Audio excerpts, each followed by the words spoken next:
لا اکراہ فی الدین قد تبین الرشد من الغی فمن یکفر بالطاغوت ویؤمن باللہ فقد استمسک بالعروۃ الوثقی لا انفصام لها واللہ سمیع علیم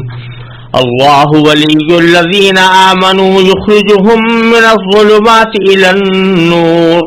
والذین کفروا اولیاؤهم الطاغوت یخرجونهم من النور الى الظلمات اولئک اصحاب النار هم فیہا خالدون۔ دین کے معاملے میں کوئی زبردستی نہیں ہے۔ ہدایت کا راستہ گمراہی سے ممتاز ہو کر واضح ہو چکا۔ اس کے بعد جو شخص طاغوت کا انکار کر کے اللہ پر ایمان لے آئے گا، اس نے ایک مضبوط کنڈا تھام لیا جس کے ٹوٹنے کا کوئی امکان نہیں، اور اللہ خوب سننے والا، سب کچھ جاننے والا ہے۔ اللہ ایمان والوں کا رکھوالا ہے، وہ انہیں اندھیریوں سے نکال کر روشنی میں لاتا ہے، اور جن لوگوں نے کفر اپنا لیا ہے ان کے رکھوالے وہ شیطان ہیں جو انہیں روشنی سے نکال کر اندھیریوں میں لے جاتے ہیں۔ وہ سب آگ کے باسی ہیں،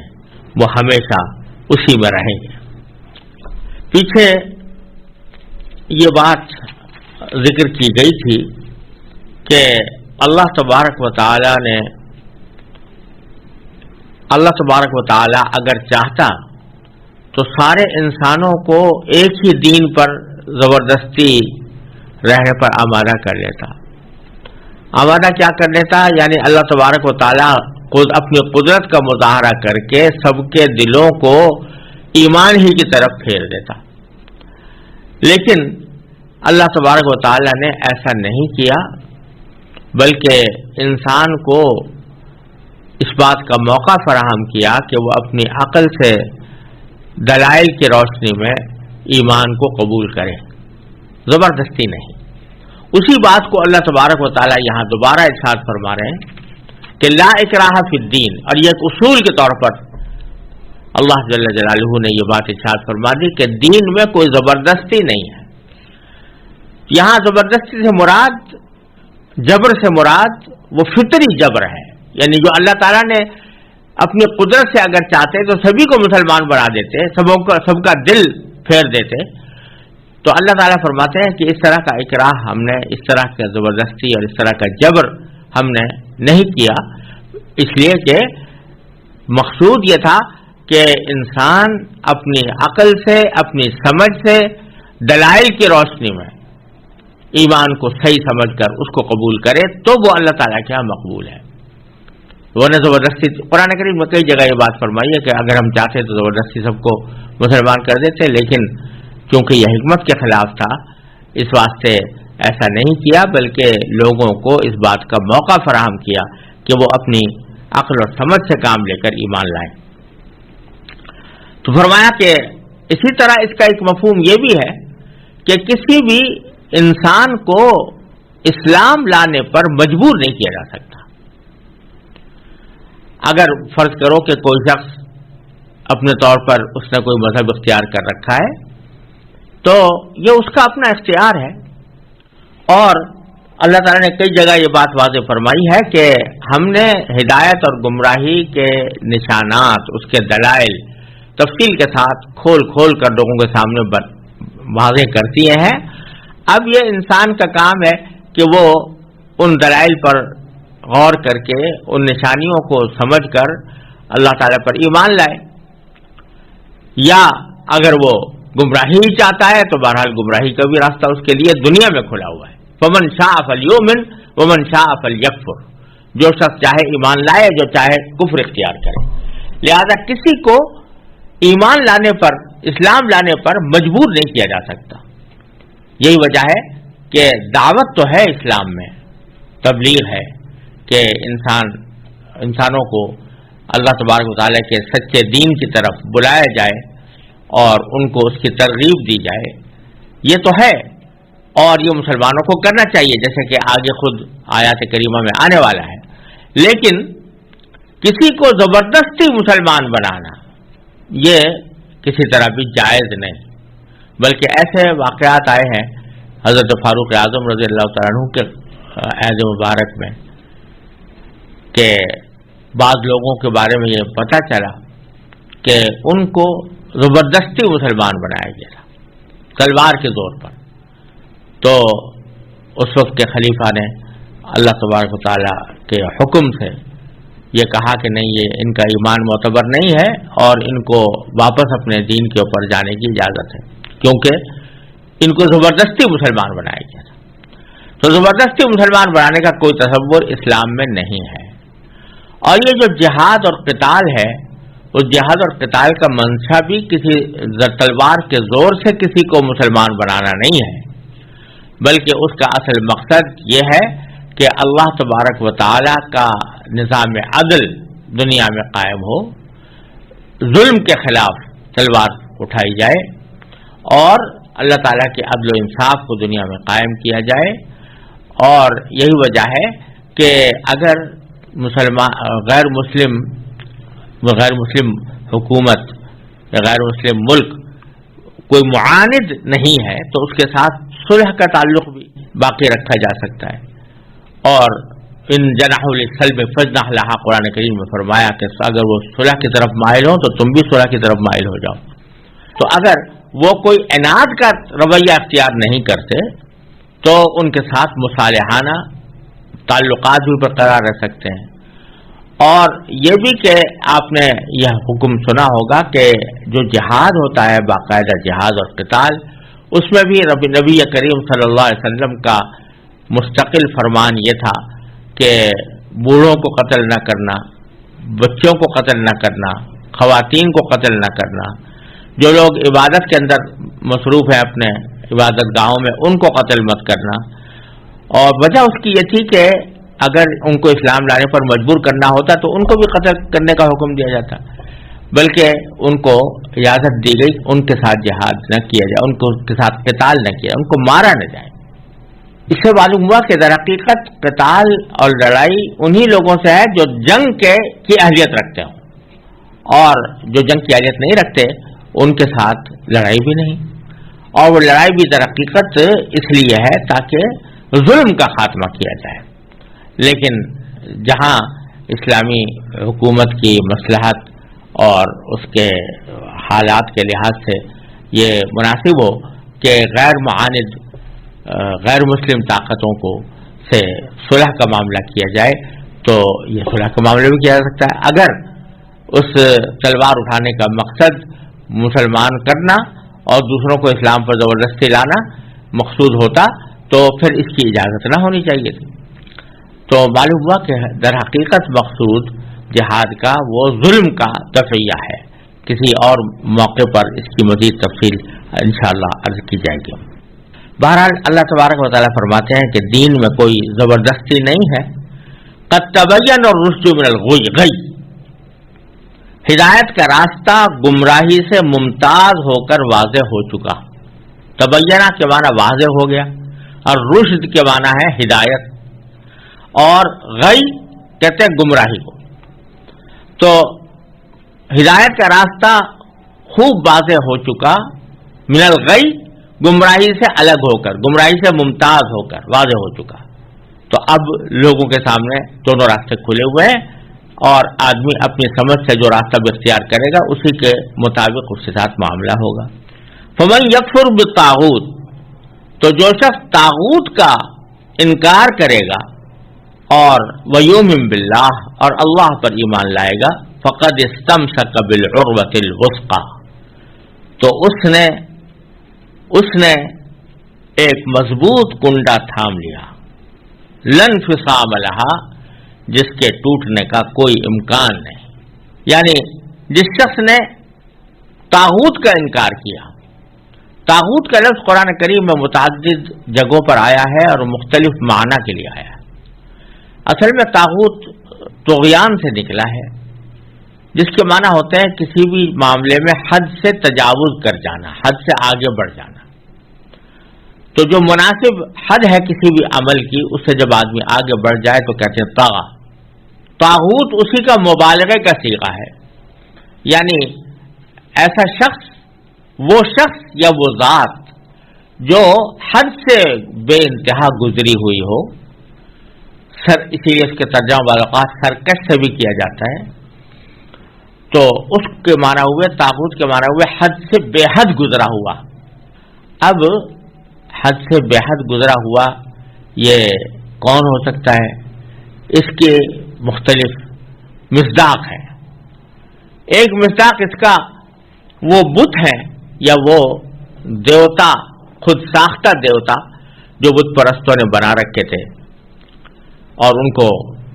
اپنا کارساز اور مشکل کشا بلکہ خدا تک قرار دے رکھا تھا،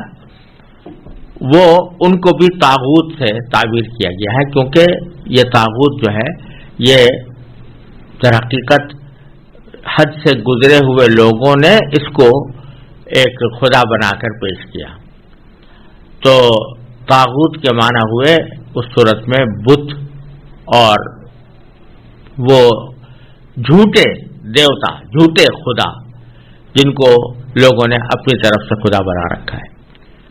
اسی طرح طاغوت کا اطلاق بعض اوقات شیطان پر بھی ہوتا ہے، کیونکہ وہ بھی حد سے گزرا ہوا،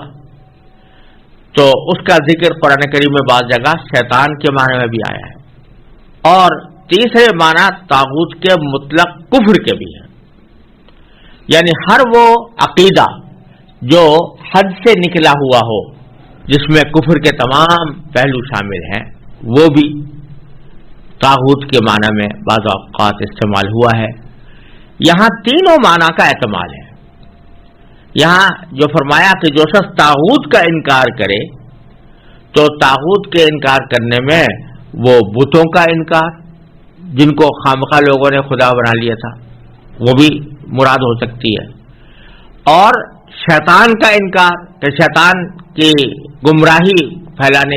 کا انکار کر کے، اس کی گمراہی کی باتوں کو تسلیم نہ کر کے آدمی اس کا انکار کرے۔ اور تیسرے طاغوت کے معنی یہاں پر کفر کے بھی ہو سکتا ہے کہ جو کفر سے انکار کرے، وہ یؤمن باللہ اور اللہ پر ایمان لے آئے، تو اس نے فقد استمسک، تو اس نے پکڑ لیا، مضبوطی سے تھام لیا، بالعروۃ الوثقی، عروہ کے معنی کنڈا اور وثقی کے معنی مضبوط، اس نے ایک مضبوط کنڈا تھام لیا۔ جیسے اگر کوئی شخص کوئی مضبوط کنڈا تھامے ہوئے ہو تو اس کے گرنے کا احتمال نہیں ہے، گرے گا اس وقت جب وہ اس کنڈے کو چھوڑ دے گا، لیکن جب تک اس کنڈے کو اس سے پکڑا ہوا ہے تو گرنے کا احتمال نہیں۔ تو اسی طرح جو شخص ایمان کا کنڈا تھام لے تو اس کے پھر گرنے کا احتمال نہیں رہتا، الا یہ کہ وہ خود ہی اس کنڈے کو چھوڑ بیٹھے، کیونکہ وہ کنڈا ایسا ہے کہ لن فصام لہ، اس کے ٹوٹنے کا کوئی امکان نہیں۔ انفصام کے معنی ٹوٹ جانا، یہ اتنا مضبوط کنڈا ہے کہ وہ خود سے ٹوٹ نہیں سکتا۔ جب خود سے ٹوٹ نہیں سکتا، جب تک انسان نے اس کو تھاما ہوا ہے اس وقت تک وہ گر نہیں سکتا، کیونکہ ٹوٹ کر گرنے کا کوئی احتمال نہیں۔ ایک ہی راستہ ہے گرنے کا کہ آدمی اس کنڈے کو چھوڑ دے۔ تو بتلانا یہ مقصود ہے کہ جب ایمان لائے ہو تو ایمان لا کر اس کے اوپر مضبوطی سے قائم رہنا اور مضبوطی سے اس کو پکڑے رہنا، تھام کر رکھنا، یہ ضروری ہے۔ ایمان تو ٹوٹنے والی چیز نہیں ہے، لیکن تمہارے ہاتھ سے اگر ایمان کا کنڈا چھوٹ گیا تو اس صورت میں تمہارا انجام خراب ہوگا۔ تو جو فرمایا کہ جو شخص طاغوت کا انکار کر کے اللہ پر ایمان لائے تو اسے مضبوط کنڈا تھام لیا جس کے ٹوٹنے کا کوئی امکان نہیں۔ واللہ سمیع علیم، اور اللہ سب کچھ سننے والا اور سب کچھ جاننے والا ہے۔ پھر آگے ارشاد فرمایا کہ اللہ ولی الذین آمنوا، اللہ ایمان والوں کا ولی ہے۔ ولی کا لفظ بھی بڑا ہماگیر لفظ ہے اور اس کے متعدد معنی آ سکتے ہیں۔ اس کو یہ ولی کا لفظ سرپرست کے معنی میں بھی آتا ہے، رکھوالے کے معنی میں بھی آتا ہے، دوست کے معنی میں بھی آتا ہے۔ ان سب معنوں کے اندر اس کا استعمال ہوتا ہے۔ یہاں پر مراد یہ ہے کہ اللہ تبارک و تعالیٰ ایمان والوں کا رکھوالا ہے. رکھوالا ہونے کے معنی یہ کہ وہ اللہ تبارک و تعالیٰ ان کی جب تک وہ سیدھے راستے پر رہیں ان کی حفاظت کرتا ہے. اور اشارہ اس طرف ہے کہ اصل بات تو وہ ہے جو پیچھے کہی گئی کہ دین میں کوئی زبردستی نہیں ہے اور کسی شخص کو زبردستی ایمان لانے پر اللہ تعالیٰ مجبور نہیں فرماتا، نہ آپ کی قدرت کاملہ سے لوگوں کا دل پھیر کر ان کو مومن بناتا ہے. لیکن جب کوئی بندہ اپنے اختیار، اپنی سمجھ، اپنی عقل سے کام لے کر وہ ایمان لے آتا ہے تو اب اللہ تبارک و تعالیٰ اس کا رکھوالا بن جاتا ہے. یعنی اس کے بعد اس کو یخرجہم من الظلمات الی النور، وہ ایسے ایمان والوں کو اندھیریوں سے روشنی کی طرف نکال کر لاتا ہے. یعنی جب ایمان لے آیا کوئی شخص تو اب اللہ تبارک و تعالیٰ اس کی نگہبانی فرماتے ہیں اور اس کو اندھیریوں سے نکالتے ہیں، کفر کی اندھیریوں سے، گمراہی کی اندھیریوں سے، بدعملی کی اندھیریوں سے اس کو نکال کر نور کی طرف لاتے ہیں. تو یہ ایمان لانے کا صلہ ہوتا ہے کہ آدمی، ہاں اگر کوئی شخص اللہ بچائے ایمان لانے کے باوجود وہ اللہ تعالیٰ کی یہ مدد نہ مانگے اور اللہ تعالیٰ کے اس حفاظت کو قبول نہ کرے اور اللہ بچائے نافرمانی پر کمر بستہ رہے، تو ظاہر ہے کہ اس کے اوپر یہ بات صادق نہیں آتی. لیکن جو شخص کے صدق دل سے ایمان لایا اور ایمان کے تقاضوں پر چلنے کی کوشش بھی کرتا ہے اور کہیں گر بھی پڑتا ہے، پھر اٹھ جاتا ہے، پھر چلنا شروع کر دیتا ہے، تو اللہ تعالیٰ اس کو پھر اس کا رکھوالا بن جاتا ہے اور پھر اس کو منزل تک پہنچاتا ہے، اندھیریوں سے نکالتا ہے، روشنی کی طرف لاتا ہے. دوسری طرف اللہ تعالیٰ فرماتے ہیں والذین کفروا اولیاءہم الطاغوت، اور جن لوگوں نے کفر اپنا لیا ہے تو ان کے رکھوالے وہ شیطان ہیں. اولیاءہم الطاغوت، یہاں پر طاغوت شیطان کے معنی میں ہے. ان کے اولیاء یعنی ان کے رکھوالے وہ شیطان ہیں جو یخرجونہم من النور الی الظلمات، جو انہیں روشنی سے نکال کر اندھیریوں میں لے جاتے. اور پھر فرمایا کہ اولئک اصحاب النار، یہ سب آگ کے باسی ہیں، یہ آگ والے ہیں، یعنی جہنم کی آگ میں ان کو رہنا ہے. ہم فیہا خالدون، یہ لوگ اس میں ہمیشہ رہیں گے. أَلَمْ تَرَ إِلَى الَّذِي حَاجَّ إِبْرَاهِيمَ فِي رَبِّهِ أَنْ آتَاهُ اللَّهُ الْمُلْكَ إِذْ قَالَ إِبْرَاهِيمُ رَبِّيَ الَّذِي يُحْيِي وَيُمِيتُ قَالَ أَنَا أُحْيِي وَأُمِيتُ قَالَ إِبْرَاهِيمُ فَإِنَّ اللَّهَ يَأْتِي بِالشَّمْسِ مِنَ الْمَشْرِقِ فَأْتِ بِهَا مِنَ الْمَغْرِبِ فَبُهِتَ الَّذِي كَفَرَ وَاللَّهُ لَا يَهْدِي الْقَوْمَ الظَّالِمِينَ. اور کیا تم نے اس شخص کے حال پر غور کیا جس کو اللہ نے سلطنت کیا دے دی تھی کہ وہ اپنے پروردگار کے وجود ہی کے بارے میں ابراہیم سے بحث کرنے لگا؟ جب ابراہیم نے کہا کہ میرا پروردگار وہ ہے جو زندگی بھی دیتا ہے اور موت بھی، تو وہ کہنے لگا کہ میں بھی زندگی دیتا ہوں اور موت دیتا ہوں. اور ابراہیم نے کہا اچھا اللہ تو سورج کو مشرق سے نکالتا ہے، تم ذرا اسے مغرب سے تو نکال کر لاؤ. اس پر وہ کافر مبہوت ہو کر رہ گیا اور اللہ ایسے ظالموں کو ہدایت نہیں دیا کرتا. یہاں سے اللہ تبارک و تعالی کچھ ایسے واقعات ذکر فرما رہے ہیں جن کا تعلق ایک طرف تو اس مضمون سے ہے جو پیچھے گزرا تھا کہ اللہ تبارک و تعالی کو مردوں کو زندہ کرنے کی پوری قدرت ہے اور اس میں کسی شک و شبہ کی گنجائش نہیں. اور دوسرے اس کا تعلق اس بات سے ہے جو ابھی فرمائی گئی کہ اللہ تبارک و تعالی ایمان والوں کی یہ مدد کرتا ہے کہ ان کو اندھیریوں سے نکال کر روشنی کی طرف لاتا ہے، اور جو لوگ کہ اندھیریوں ہی کو پسند کرتے ہیں ان کو ان کے حال پر چھوڑ دیتا ہے۔ تو اس کی بھی کچھ مثالیں اللہ تبارک و تعالیٰ نے ان واقعات میں بیان فرمائی ہیں، جس میں جو ایمان والے تھے ان کو اللہ تبارک و تعالیٰ نے اپنے فضل و کرم سے نور عطا فرمایا، اطمینان کا نور عطا فرمایا، یقین کا نور عطا فرمایا، اور جو لوگ کہ اللہ تبارک و تعالیٰ کی ہدایت سے منہ موڑے ہوئے تھے ان کو ان کی اندھیریوں میں بھٹکنے دیا۔ اس طرح کے 3 واقعات اللہ تبارک و تعالیٰ نے یہاں پر ذکر فرمائے ہیں۔ ان میں سے پہلا واقعہ یہ ہے کہ حضرت ابراہیم علیہ السلام کا نمرود کے ساتھ ایک مباحثہ ہوا۔ نمرود یہ عراق کا بادشاہ تھا، اور عراق اس زمانے میں دنیا کی بڑی طاقتوں میں شمار ہوتا تھا۔ نمرود کو بھی بہت بڑا بادشاہ سمجھا جاتا تھا۔ یہ بادشاہ جو ہوا کرتے تھے یہ اپنے آپ کو اس طرح بھی تعبیر کرتے تھے کہ ہم نہ صرف یہ کہ دنیاوی امور میں بادشاہ ہیں، بلکہ کسی نہ کسی دیوتا کا اپنے آپ کو مظہر قرار دیتے تھے کہ ہم فلاں دیوتا کا مظہر ہے، یعنی فلاں خدا کا مظہر ہے، لہذا ہم خود قابل عبادت ہیں،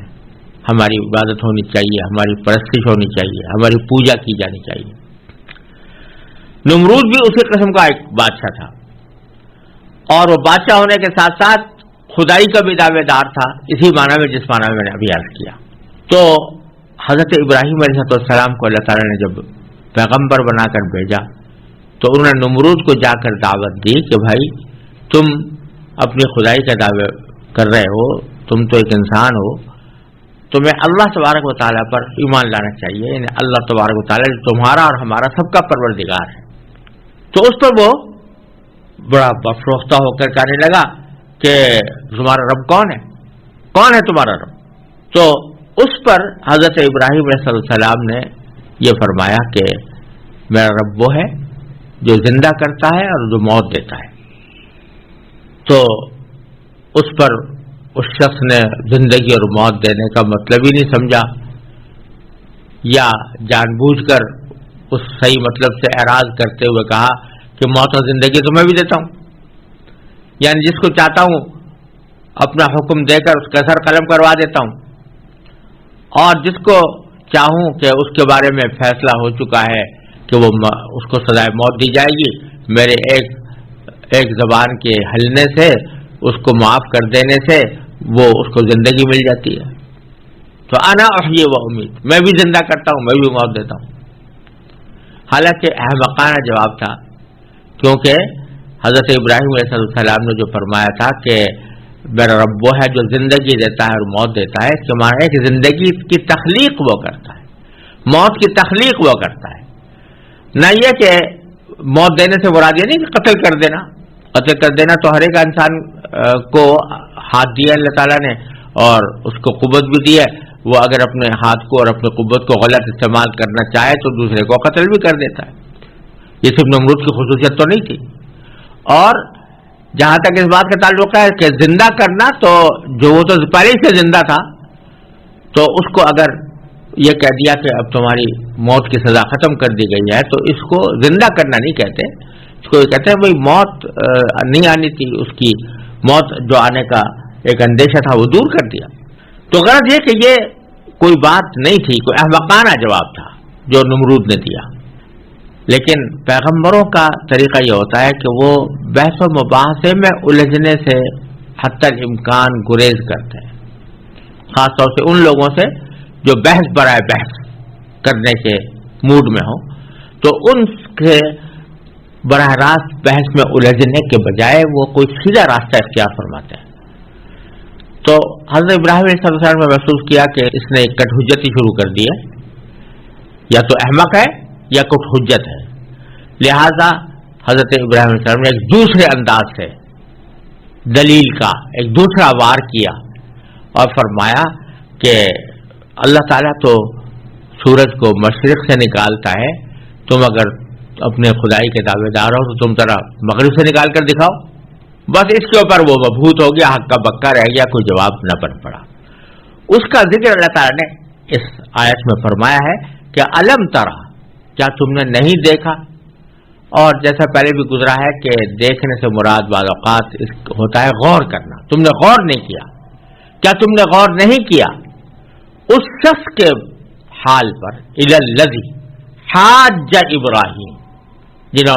جس نے کہ ابراہیم علیہ السلام سے بحث کی تھی, فی ربہ, اپنے پروردگار کے معاملے میں.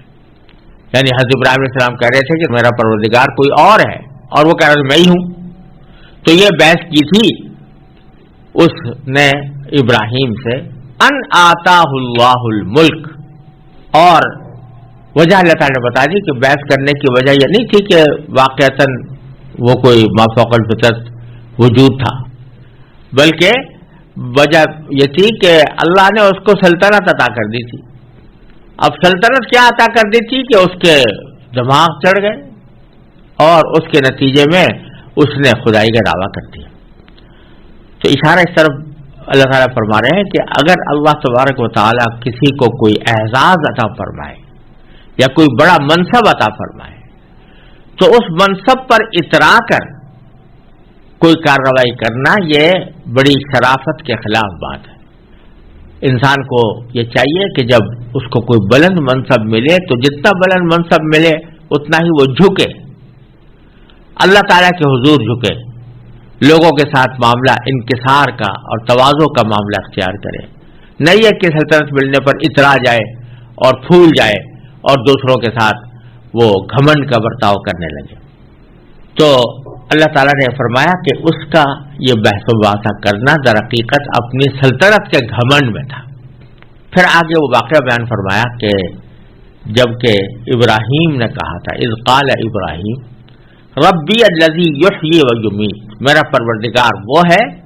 جو زندگی بھی دیتا ہے اور موت بھی دیتا ہے. تو وہ کہنے لگا, قالا, اس نے کہا یعنی نمرود نے کہا, انا احیی و امیت, میں بھی زندگی دیتا ہوں اور موت دیتا ہوں.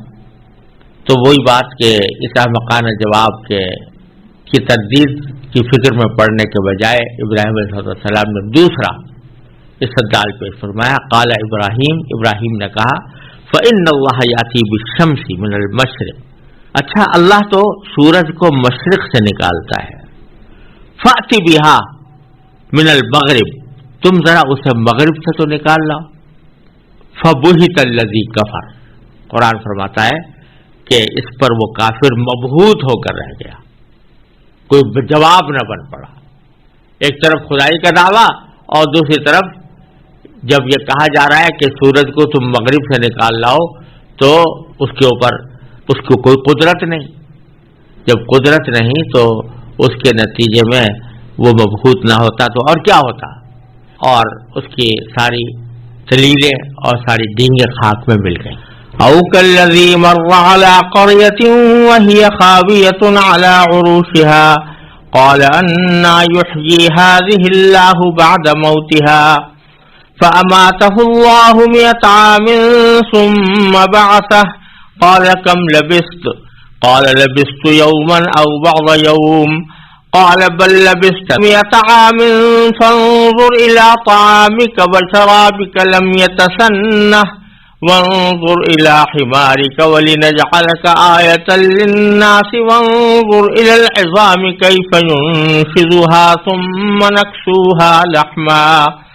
فلما تبين له قال أعلم أن الله على كل شيء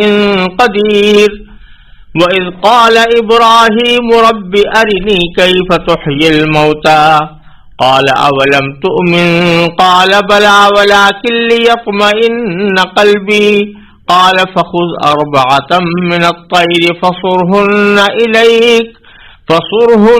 إليك ثم اجعل على كل جبل منهن جزءا ثم ادعهن يأتينك سعيا واعلم أن الله عزيز حكيم. یا تم نے اس جیسے شخص کے واقعے پر بھی غور کیا جس کا ایک بستی پر ایسے وقت گزر ہوا جب وہ چھتوں کے بل گری پڑی تھی۔ اس نے کہا کہ اللہ اس بستی کو اس کے مرنے کے بعد کیسے زندہ کرے گا؟ پھر اللہ نے اس شخص کو 100 سال تک کے لیے موت دے دی اور اس کے بعد زندہ کر دیا، اور پھر پوچھا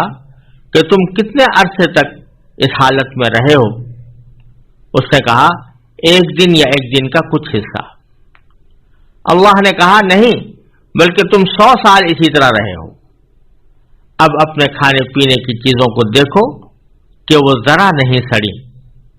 اور دوسری طرف اپنے گدھے کو دیکھو کہ گل سڑ کر اس کا کیا حال ہو گیا ہے۔ اور یہ ہم نے اس لیے کیا تاکہ ہم تمہیں لوگوں کے لیے اپنی قدرت کا ایک نشان بنا دیں۔ اور اب اپنے گدھے کی ہڈیوں کو دیکھو کہ ہم کس طرح انہیں اٹھاتے ہیں، پھر ان کو گوشت کا لباس پہناتے ہیں۔ چنانچہ جب حقیقت کھل کر اس کے سامنے آ گئی تو وہ بول اٹھا کہ مجھے یقین ہے اللہ ہر چیز پر قدرت رکھتا ہے۔ اور اس وقت کا تذکرہ سنو جب ابراہیم نے کہا تھا کہ میرے پروردگار مجھے دکھائیے کہ آپ مردوں کو کیسے زندہ کرتے ہیں۔ اللہ نے کہا کیا تمہیں یقین نہیں؟ کہنے لگے یقین کیوں نہ ہوتا، مگر یہ خواہش اس لیے کی ہے تاکہ میرے دل کو پورا اطمینان حاصل ہو جائے۔ اللہ نے کہا اچھا تو 4 پرندے لو اور انہیں اپنے سے مانوس کر لو،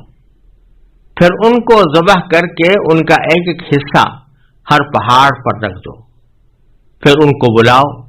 وہ چاروں تمہارے پاس دوڑے چلے آئیں گے۔ اور جان رکھو کہ اللہ پوری طرح صاحب اقتدار بھی ہے، اعلیٰ درجے کی حکمت والا بھی۔ یہاں اللہ تبارک و تعالی نے 2 ایسے واقعے ذکر فرمائے ہیں جن میں اس نے اپنے 2 خاص بندوں کو اس دنیا ہی میں مردوں کو زندہ کرنے کا مشاہدہ کرایا۔ پہلے واقعے میں ایک ایسی بستی کا ذکر ہے جو مکمل طور پر تباہ ہو چکی تھی، اس کے تمام باشندے مر کھپ چکے تھے اور مکانات چھتوں سمیت گر کر مٹی میں مل گئے تھے۔ ایک صاحب کا وہاں سے گزر ہوا تو انہوں نے دل میں سوچا کہ اللہ تعالیٰ اس ساری بستی کو کس طرح زندہ کرے گا۔ بظاہر اس سوچ کا منشا خدا نخواستہ کوئی شک کرنا نہیں تھا، بلکہ حیرت کا اظہار تھا۔ اللہ تعالیٰ نے انہیں اپنی قدرت کا مشاہدہ اس طرح کرایا کہ خود انہی کے اوپر موت طاری کر دی، 100 سال تک وہ موت کی حالت میں رہے، اور پھر اللہ تبارک و تعالیٰ نے ان کو دوبارہ زندہ کیا، اور یہ عجیب قدرت کا نظارہ ان کو دکھایا گیا کہ ان کا جو کھانا تھا وہ تو جوں کا توں موجود تھا، گلا سڑا نہیں تھا، اور جس گدھے پر وہ سوار تھے اس گدھے کی حالت گل سڑ کر تباہ ہو گئی تھی اور اس کی ہڈی پسلی ختم ہونے لگی تھی۔ انہی ہڈیوں اور پسلیوں کو اللہ تبارک و تعالیٰ نے اس طرح جوڑ کر ان کے سامنے زندہ کر کے دکھا دیا کہ وہ پھر ایک زندہ گدھے کی صورت میں کھڑا ہو گیا۔ یہ واقعہ اللہ تبارک و تعالیٰ نے ذکر فرمایا ہے کہ وہ ہم نے اپنی قدرت کا ایک مظاہرہ اس اللہ کے بندے کے سامنے کیا تھا۔ چنانچہ فرمایا کہ او کالذی مرہ، یا تم نے اس جیسے شخص کے واقعے پر غور کیا۔ یہ اصل میں پیچھے جو الم ترا آیا تھا، الم ترا الذی حاج ابراہیم، کہ کیا تم نے اس شخص کے حال پر غور کیا جس کو اللہ نے سلطنت دے دی تھی، یعنی نمرود۔ اسی کے اوپر یہاں پر عطف ہو رہا ہے کہ او کالذی، کیا تم نے اس شخص کے جیسے شخص پر، اس جیسے شخص کے حال پر غور کیا کہ جو مر علی قریۃ، ایک بستی کے پاس سے گزرا تھا، جبکہ وہ خاویۃ علی عروشها، جبکہ وہ چھتوں کے بل گری پڑی تھی۔ یعنی یہ بستی اس طرح نیست و نابود ہوئی پڑی تھی کہ چھتیں جب گر گئیں تو ظاہر دیواریں بھی گر گئیں، اور وہ بستی بوسیدہ حالت میں تھی، وہاں کے لوگ مر کھپ چکے تھے، وہاں سے ان صاحب کا گزر ہوا۔ اب یہ بستی کون سی تھی اور یہ صاحب کون تھے، اس کی تعین قرآن کریم نے نہیں کی کہ یہ کون تھا۔ بعض حضرات نے یہ کہا ہے کہ یہ بستی بیت المقدس تھی، اور یہ اس وقت کا واقعہ ہے جب بخت نصر نے بیت المقدس پر حملہ کر کے اسے تباہ کر ڈالا تھا، اور یہ صاحب جو گزر رہے تھے ان کے بارے میں کہا گیا ہے کہ یہ حضرت عزیر یا حضرت ارمیہ علیہ السلام تھے۔ لیکن نہ یہ بات یقین سے کہی جا سکتی ہے کہ یہ کون تھے اور بستی کون سی تھی، کیونکہ قرآن کریم نے واضح طور پر تعین نہیں فرمائی، اور نہ اس کھوج میں پڑنے کی ضرورت ہے، کیونکہ قرآن کریم کا مقصد اس کے بغیر بھی واضح ہے کہ اللہ تبارک و تعالیٰ یہ بتانا چاہتے ہیں کہ ہم نے اپنی قدرت کا مظاہرہ دنیا میں بھی کر کے دکھایا بعض اپنے بندوں کو، جس میں ہم نے ان کے سامنے مردہ کو زندہ کیا۔ تو یہ بات کہ جو اللہ تعالیٰ کی قدرت کے کاملہ کا ایک مظاہرہ تھا، وہ بات اس تعین کے بغیر بھی واضح ہے کہ یہ کون صاحب تھے اور بستی کون سی تھی۔ البتہ یہ بات تقریباً یقینی معلوم ہوتی ہے کہ یہ صاحب کوئی نبی تھے، کیونکہ اول تو اس آیت میں صراحت ہے کہ اللہ تعالیٰ ان سے ہم کلام ہوئے۔ دین اس طرح کے واقعات انبیاء کرام ہی کے ساتھ پیش آتے ہیں، جیسا کہ آگے میں عرض کروں گا انشاءاللہ۔ پھر آگے فرمایا کہ قال انا یحیی هذه اللہ بعد موتها، ان صاحب نے جو بستی کے بعد سے گزر رہے تھے یہ کہا کہ انا، کہ کس طرح یحیی زندہ کرے گا هذه اس بستی کو اللہ بعد موتها اس کے مرنے کے بعد۔ یہ سوال کسی انکار پر مبنی نہیں تھا، بلکہ ایک تعجب کا اظہار تھا کہ اللہ اتنی بری طرح یہ بستی تباہ ہوئی پڑی ہوئی ہے، کس طرح اس کو دوبارہ اللہ تعالیٰ زندہ کرے گا، اس کی کیفیت کیا ہوگی، کس کیفیت کے ساتھ زندہ کرے گا۔ یہ ایک تعجب اور حیرت کا اظہار تھا۔ فَأَمَاتَهُ اللَّهُ مِئَةَ عَامٍ، تو اللہ نے اس کو موت دے دی، 100 عام 100 سال تک۔ ثم بعث، پھر ان کو اٹھا دیا، یعنی دوبارہ زندہ کر دیا۔ قال کم لبثت، جب وہ زندہ ہوئے تو اس وقت اللہ تعالیٰ نے ان سے پوچھا کہ کم لبثت، تم اس حالت میں یعنی موت کی حالت میں کتنے عرصے رہے ہو؟ قال، تو اس کے جواب میں انہوں نے کہا لبثت یوما او بعض یوم، میں یا تو ایک دن رہا ہوں یا دن کا کچھ حصہ رہا ہوں۔ یعنی ان کو 100 سال کا جو عرصہ جو موت کی حالت میں گزرا تھا، وہ سارا کا سارا عرصہ بالکل ایسا لگ رہا تھا کہ کچھ زیادہ دیر نہیں گزری، ایک دن یا دن کا کچھ حصہ۔ انہوں نے کہا کہ اتنا ہی میں رہا ہوں، حالانکہ حقیقت میں وہ 100 سال رہے تھے۔ قال بل لبثت 100 عام، تو اس پر اللہ تعالیٰ نے فرمایا کہ بلکہ تم 100 سال اسی حالت میں رہے ہو، اور 100 سال اس حالت میں رہے ہو اور اس کے بعد تمہیں محسوس ہو رہا ہے جیسے ایک دن یا آدھا دن گزرا۔ تو یہ در حقیقت بیان کرنے سے اللہ تبارک و تعالی ہمیں اور آپ کو اس بات پر مطلع فرما رہے ہیں کہ انسان کی مرنے کے بعد جو زندگی آنے والی ہے، جیسے عالم برزخ، تو وہ بھی بہت تیزی کے ساتھ انسان سے گزر جائے گا۔ ورنہ بعض اوقات انسان کے دل میں خیال پیدا ہوتا ہے کہ ابھی تو ہم زندہ ہیں، پھر موت آئے گی، پھر عالم برزخ ہوگا، وہ عالم برزخ قیامت تک جاری رہے گا، پھر قیامت آئے گی، پھر حساب و کتاب ہوگا، پھر حشر و نشر ہوگا، اور اس کے بعد پھر کہیں معاملہ جنت یا دوزخ کا آئے گا۔ تو یہ تو جنت اور دوزخ کا معاملہ تو بہت دور ہو گیا۔ لیکن اللہ تبارک و تعالی یہ فرما رہے ہیں یہاں پر کہ دیکھو جس طرح اس شخص کو 100 سال کی موت کا پتہ ہی نہیں چلا، ایسا لگا جیسے کہ ایک دن گزرا، اسی طرح عالم برزخ کی جو زندگی ہے، جب انسان مرے گا تو اس کے بعد عالم برزخ کی جو زندگی ہے وہ اس کو بہت مختصر معلوم ہوگی، بلکہ دنیا کی زندگی بھی مختصر معلوم ہوگی۔ جیسا کہ قرآن کریم دوسری جگہ فرمایا کہ جب وہ اٹھیں گے تو یہ کہیں گے کہ ہم شاید ایک ہی شام رہے تھے یا صرف صبح کے وقت میں رہے تھے، تو وہ انسان کو وہ سارا وقت بہت تیزی سے گزرتا ہوا معلوم ہوگا، اور اس کے نتیجے میں وہ بڑی سے بڑی مدت کو مختصر مدت سمجھے گا۔ اب آگے اللہ تعالیٰ فرماتے ہیں فانظر الی طعامک و شرابک لم یتسنہ۔ اب اللہ تعالیٰ اپنی قدرت کا ایک عظیم مظاہرہ ان کے سامنے کرتے ہوئے ان کو دکھاتے ہیں کہ دیکھو تم تو 100 سال مرے رہے ہو، موت تمہارے اوپر 100 سال تاری رہی ہے،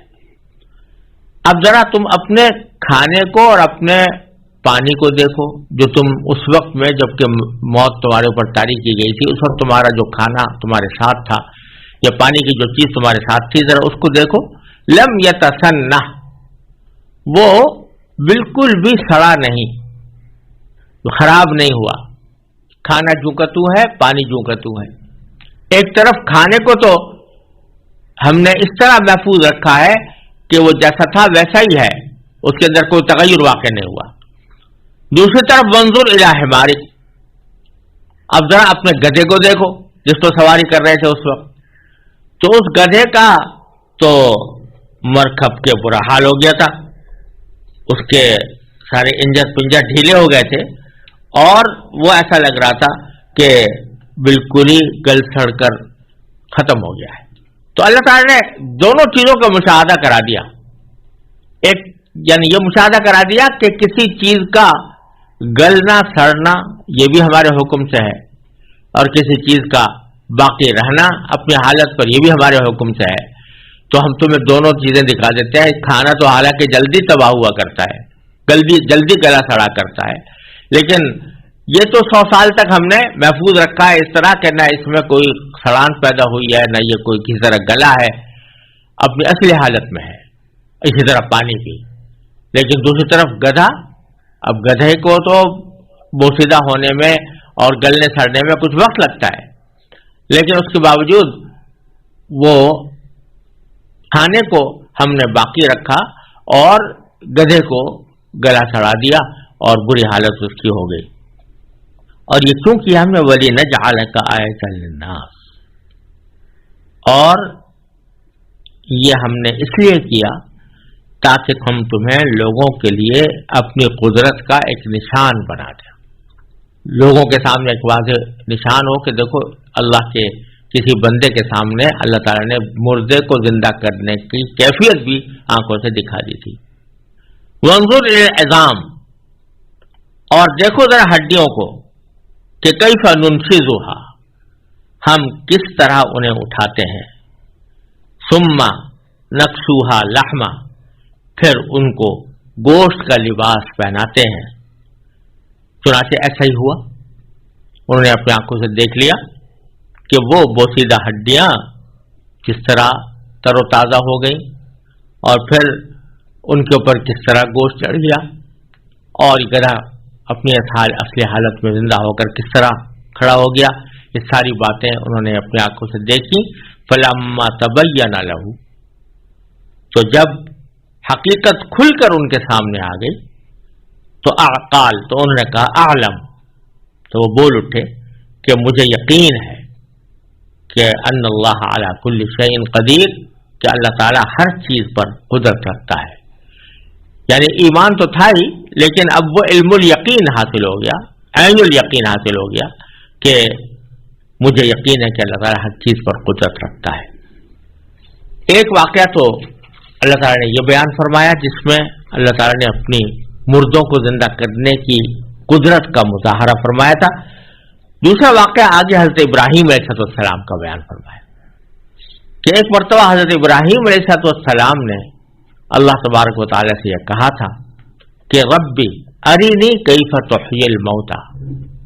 کہ اے میرے پروردگار ذرا مجھے دکھائیے کہ آپ مردوں کو کیسے زندہ کرتے ہیں۔ جس لیے کیف تحیی الموتى، یہ سوال مردوں کو زندہ کرنے کی کیفیت سے متعلق ہے۔ یعنی یقین تو حضرت ابراہیم علیہ السلام کو پکا تھا کہ اللہ تعالیٰ یقیناً اس پر قادر ہے، لیکن بعض اوقات جو چیز آنکھوں سے دیکھی ہوئی نہیں ہوتی اس کا مکمل یقین ہونے کے باوجود اس کی کیفیت کا اندازہ انسان نہیں لگا سکتا اور اس کیفیت کو پوری طرح سمجھ نہیں پاتا، تو حضرت ابراہیم علیہ السلام چاہتے تھے کہ وہ کیفیت کا بھی پتہ لگائے کہ وہ کیفیت کیا ہوگی، کس طرح زندہ کریں گے اللہ تعالیٰ۔ قال اولم تؤمن، تو اللہ تعالیٰ نے ان سے فرمایا کہ کیا تم ایمان نہیں رکھتے؟ قال بلا، تو ابراہیم علیہ السلام نے کہا کہ ایمان کیوں نہ رکھتا، ولکن لیطمئن قلبی، لیکن میں سوال اس لیے کر رہا ہوں تاکہ میرا دل مطمئن ہو جائے۔ اس سوال و جواب کے ذریعے اللہ تبارک و تعالیٰ نے یہ بات صاف کر دی کہ حضرت ابراہیم علیہ السلام کی یہ فرمائش خدا نخواستہ کسی شک کی وجہ سے نہیں تھی، انہیں اللہ تعالیٰ کی قدرت کاملہ پر پورا یقین تھا، لیکن آنکھوں سے دیکھنے کی بات ہی کچھ اور ہوتی ہے۔ اس سے نہ صرف مزید اطمینان حاصل ہوتا ہے بلکہ اس کے بعد انسان دوسروں سے یہ کہہ سکتا ہے کہ میں جو کچھ کہہ رہا ہوں صرف دلائل سے اس کا علم حاصل کرنے کے علاوہ آنکھوں سے دیکھ کر کہہ رہا ہوں۔ اور جیسا میں نے عرض کیا کہ اس کی جو خاص کیفیت ہے وہ پہلے سمجھ میں نہیں آ رہی ہوتی، آنکھوں سے دیکھ کر وہ سمجھ میں آ جاتی ہے۔ یہی مقصد تھا حضرت ابراہیم علیہ السلام کا۔ قال، تو اللہ تبارک و تعالیٰ نے فرمایا فخذ اربعۃ من الطیر،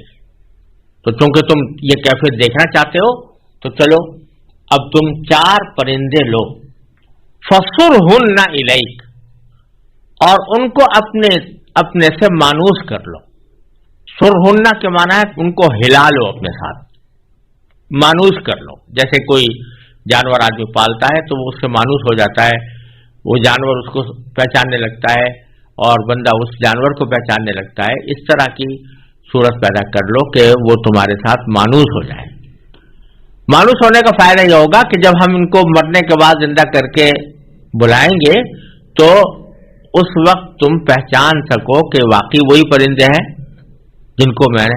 کاٹا تھا، جن کو میں نے ذبح کیا تھا۔ ثم اجعل علی کل جبل منہن جزءا، پھر ہر پہاڑ پر ان کا ایک ایک حصہ رکھ دو، یعنی ان کو پہلے ذبح کرو، ذبح کر کے ان کا ایک ایک حصہ ایک پہاڑ پر رکھ دو، ایک حصہ ایک پہاڑ پر، دوسرا حصہ دوسرا پہاڑ پر۔ ثم ادعوہن، پھر ان کو بلاؤ، تو یاتینک سعیا، تو وہ چاروں تمہارے پاس دوڑے چلے آئیں گے۔ چنانچہ ایسا ہی ہوا، حضرت ابراہیم علیہ السلام نے حضرت نبی اللہ تبارک و تعالیٰ کے حکم کے مطابق 4 پرندے لیے اور ان کو ذبح کر کے ان کے مختلف حصے 4 پہاڑوں کے اوپر رکھ دیے۔ پھر ان کو پکارا تو حضرت حسن بصری رضی اللہ عنہ کی روایت ہے، وہ فرماتے ہیں کہ جب پکارا تو فوراً ہڈی سے ہڈی، پر سے پر، خون سے خون، گوشت سے گوشت مل ملا کر سب اپنے اپنی اصلی حیات میں زندہ ہو کر دوڑتے ہوئے ابراہیم علیہ السلام کی طرف آ گئے۔ تو اللہ تعالیٰ نے اس وقت فرمایا کہ اے ابراہیم، قیامت کے روز اسی طرح سب اجزاء اور سارے جسموں کو جمع کر کے ہم ایک دم سے ان میں جان ڈال دیں گے۔ پھر ایک بات یہاں پر یہ بھی قابل غور ہے کہ قرآن کریم نے یہاں ان پرندوں کے بارے میں فرمایا کہ یاتینک سعیا، یعنی وہ تمہارے پاس دوڑتے ہوئے آئیں گے، اڑتے ہوئے نہیں فرمایا کہ اڑتے ہوئے آئیں گے۔ بظاہر وجہ یہ ہے کہ وہ آسمان میں اگر اڑ کر آ رہے ہوں تو اس میں نظروں سے اوجھل ہونے کا بھی امکان ہے، نیز دوسرے پرندوں کے ساتھ خلط ملط ہونے کا بھی امکان ہے۔ کوئی شبہ ہو سکتا ہے کہ پتہ نہیں یہ وہی پرندے ہیں جن کو میں نے کاٹ کر پہاڑ پر رکھا تھا، یا کوئی اور پرندے آ گئے ہیں۔ اس کے برخلاف زمین پر چل کر آنے گے، جب وہ زمین پر چل کر آئیں گے،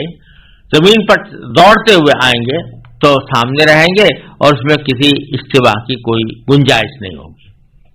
تو اللہ تبارک و تعالیٰ نے حضرت ابراہیم علیہ السلام کو یہ مشاہدہ کرا دیا۔ پھر فرمایا وَعْلَمْ أَنَّ اللَّهَ عَزِيزٌ حَكِيمٌ، اور یہ بات یاد رکھو، یہ اچھی طرح جان رکھو کہ اللہ تعالی بہت اعلیٰ درجے کا صاحب اقتدار بھی ہے اور اعلیٰ درجے کی حکمت والا بھی ہے۔ اقتدار والا ہے اس کا مظاہرہ تم نے ابھی دیکھ لیا کہ کس طرح مردوں کو اللہ تعالیٰ نے زندہ فرمایا، لیکن ساتھ ہی حکمت والا بھی ہے، یعنی اس کی اپنی حکمت سے وہ جس کو چاہتا ہے جس وقت چاہتا ہے اپنی اس قدرت کا مشاہدہ آنکھوں سے کرا دیتا ہے، اور جس کو نہیں چاہتا اس کو نہیں کراتا۔ یعنی اس کی حکمت کا تقاضا یہ ہے کہ ہر ایک کو یہ مشاہدہ نہ کرایا جائے۔ اور بات دراصل یہ ہے کہ یہ دنیا چونکہ امتحان کی جگہ ہے، اس لیے یہاں اصل قیمت ایمان بالغیب کی ہے، اور انسان سے مطلوب یہ ہے کہ وہ ان حقائق پر آنکھوں سے دیکھے بغیر دلائل کی بنیاد پر ایمان لائے۔ البتہ انبیاء کرام کا معاملہ عام لوگوں سے مختلف ہوتا ہے۔ وہ جب غیب کے حقائق پر غیر متزلزل ایمان لا کر یہ ثابت کر چکے ہوتے ہیں کہ ان کا ایمان نہ کسی شک کی گنجائش رکھتا ہے اور نہ وہ آنکھ کے کسی مشاہدے پر موقوف ہے، تو ان کے ایمان بالغیب کا امتحان اسی دنیا میں پورا ہو جاتا ہے۔ پھر انہیں حکمت خداوندی کے تحت بعض غیبی حقائق آنکھوں سے بھی دکھا دیے جاتے ہیں، تاکہ ان کے علم اور اطمینان کا معیار عام لوگوں سے زیادہ ہو، اور وہ ڈنکے کی چوٹ یہ کہہ سکیں کہ وہ جس بات کی دعوت دے رہے ہیں اس کی حقانیت انہوں نے آنکھوں سے بھی دیکھ رکھی ہے۔ تو حضرت ابراہیم علیہ السلام کو اللہ تعالیٰ نے یہ منظر دکھایا، لیکن ساتھ ہی فرما دیا کہ یاد رکھنا کہ ہمیں اقتدار تو ہے، مگر ہماری حکمت کا تقاضا یہ ہے کہ ہم یہ مشاہدہ ہر ایک آدمی کو نہ کرائیں، تمہیں خاص طور پر کرا دیا گیا۔ یہ ہے اس آیت کی بہت واضح تفسیر، جو قرآن کریم کے اسلوب کے بھی عین مطابق ہے اور عربی زبان کے محاورات کے بھی مطابق ہے۔ بعض وہ لوگ جو خلاف عادت باتوں کا اعتراف کرتے ہوئے ہچکچاتے ہیں، انہوں نے اس آیت میں بھی ایسی کھینچتان کی ہے جس سے یہ نہ ماننا پڑے کہ وہ پرندے واقعتاً مر کر زندہ ہو گئے تھے، اور انہوں نے یہ کہا ہے کہ قرآن کریم نے یہ کہا ہے کہ ان کو اپنے آپ سے مانوس کر لو اور پھر پہاڑوں پر رکھ دو، پھر جب تم بلاؤ گے تو وہ چلے آئیں گے۔ تو جس طرح تم نے ان پرندوں کو مانوس کر کے بلایا تو وہ چلے آئے، اسی طرح ساری روحیں جو ہیں وہ ہم نے اپنے آپ سے مانوس کر رکھی ہیں، جب چاہیں گے ان کو بلا لیں گے۔ تو یہ تفسیر بعض لوگوں نے کی ہے، یہ اس لیے کہ تاکہ یہ خلاف عادت بات کہ وہ مر کر زندہ ہو گئے یہ ماننی نہ پڑے۔ لیکن قرآن کریم کے الفاظ سے یہ بات بالکل بعید ہے۔ پہلی بات تو یہ ہے کہ حضرت ابراہیم علیہ السلام کا مطالبہ یا ان کی فرمائش یہ تھی کہ یا اللہ جو کیفیت ہے مردوں کو زندہ کرنے کی وہ میں دیکھنا چاہتا ہوں۔ تو اللہ تعالیٰ نے اس طرح کر دیا کہ یہ کہہ رہو کہ پرندوں کو وہاں بٹھا دو اور پرندوں کو بلا لینا، وہ زندہ پرندے تمہارے پاس اڑتے ہوئے آ جائیں گے۔ تو یہ بات تو ہر کھلاڑی کر سکتا ہے اور ہر آدمی کے سامنے مشاہدے میں آتی ہے۔ ابراہیم علیہ السلام کی کیا خصوصیت ہوئی کہ ان کو کیا مشاہدہ کرایا گیا؟ دوسرا یہ کہ قرآن کریم نے کہا ہے کہ ان کا ایک ایک حصہ پہاڑ پر رکھ دو، یہ نہیں کہا کہ ایک ایک پرندہ پہاڑ پر رکھ دو، ایک ایک حصہ پہاڑ پر رکھ دو، یعنی اس کے معنی ہے کہ اس کو کاٹ کر اس کا ایک ایک حصہ وہاں پر رکھو، پھر ہم اس کو اکٹھا جمع کر کے لے آئیں گے۔ لہذا جو شخص بھی عربی زبان کے محاورات اور اسالیب سے واقف ہو وہ اس قسم کی بیجا تعبیرات سے اجتناب کرے گا اور کسی طرح بھی وہ قابل تسلیم نہیں سمجھی جائیں گے۔ قرآن کریم کا جو پورا سیاق ہے اور جو الفاظ استعمال کیے گئے ہیں ان کا اسلوب ایسی تعویلات کی واضح تردید کرتا ہے۔